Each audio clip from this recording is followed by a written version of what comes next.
आज आपण बनवणार आहोत फोडून केलेल्या अंड्याचं कालवण। त्यासाठी लागणारं साहित्य आहे 2 चमचे लाल मसाला घेतलाय मी, 1 चमचा हळद, चवीपुरतं मीठ घेतलंय, फोडणीसाठी तेल आहे आणि मी इथे 5 अंडी घेतलेली आहे। फोडणीसाठी कांदा आणि 2 तेजपत्त्याची पानं घेतलेली आहेत। त्यासाठी लागणारं वाटपाचं साहित्य मी इथे कांदा मीडियम साईजचा घेतलेला आहे, आणखीन 10-12 लसूणच्या पाकळ्या, 1 चमचा तेल टाकून गुलाबी होईपर्यंत चांगलं भाजून घेतलेलं आहे। थोडं सुकं खोबरं भाजून घेतलेलं आहे, थोडं ओलं खोबरं पण भाजून घेतलेलं आहे। हे आता आपण एका मिक्सरच्या भांड्यामध्ये टाकून बारीक वाटून घेऊया।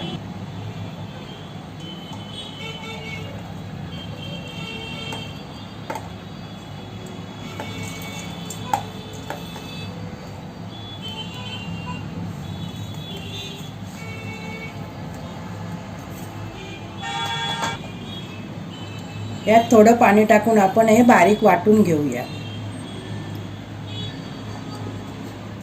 अशा प्रकारे बघा मी असं बारीक वाटून घेतलेलं आहे। आता गॅसवर मी कढई तापत ठेवलेली आहे। आपली कढई तापलेली आहे, त्यात मी 2 मोठे चमचे तेल घालते।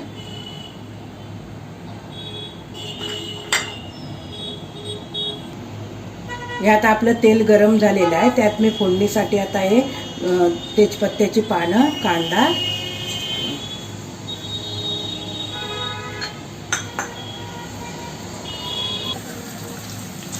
आता हा आपला कांदा थोडा लालसर होईपर्यंत परतायचा आहे। आपला फोडणीचा कांदा भाजून झालेला आहे, त्यात आपण हा हळद टाकूया।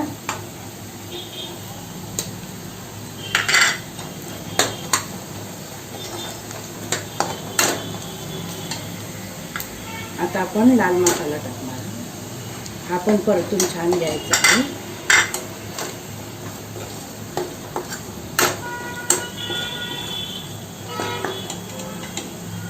आता आपण वाटप टाकणार आहोत।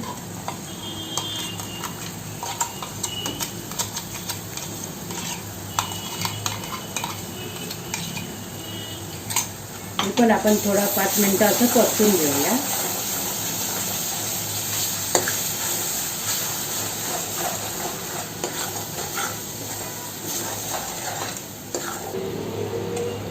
हे आता आपलं वाटप 2 मिनिटं परतून झालेलं आहे।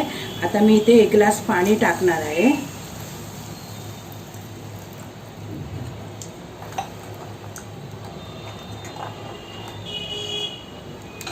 हे मी अजून थोडंसं पाणी त्याच्यात टाकणार आहे। आपल्याला थोडंसं पातळ कालवण करायचं आहे।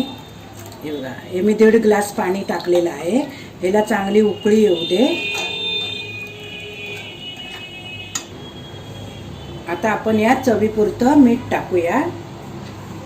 मीठ टाकल्यानंतर याला आपण एक छानशी उकळी येऊन देऊया, नंतर आपण अंडी टाकायची आहे। हे बघा, या आपल्या कालवणाला एक छान उकळ आलेली आहे, ते आपण आता ढवळून घ्यायचं आहे।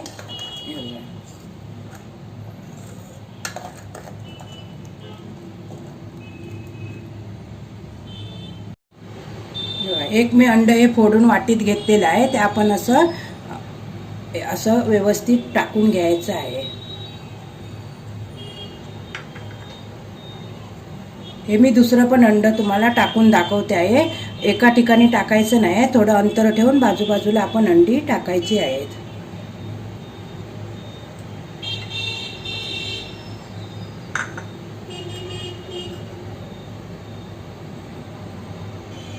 आणि याला आपण आता 10 मिनिटं चांगलं शिजवून घ्यायचं आहे। आता आपली 10 मिनिटं झालेली आहेत। आपलं कालवण शिजून झालेलं आहे, आपले अंडे पण छान शिजलेले आहे। हे बघा, हे आता मी गॅस बंद करून घेते आणि थंड होण्यासाठी ठेवते।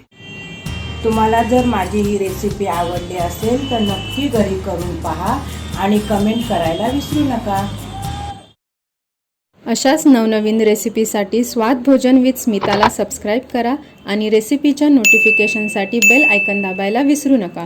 पुन्हा भेटू नवीन रेसिपीसह, तोपर्यंत धन्यवाद।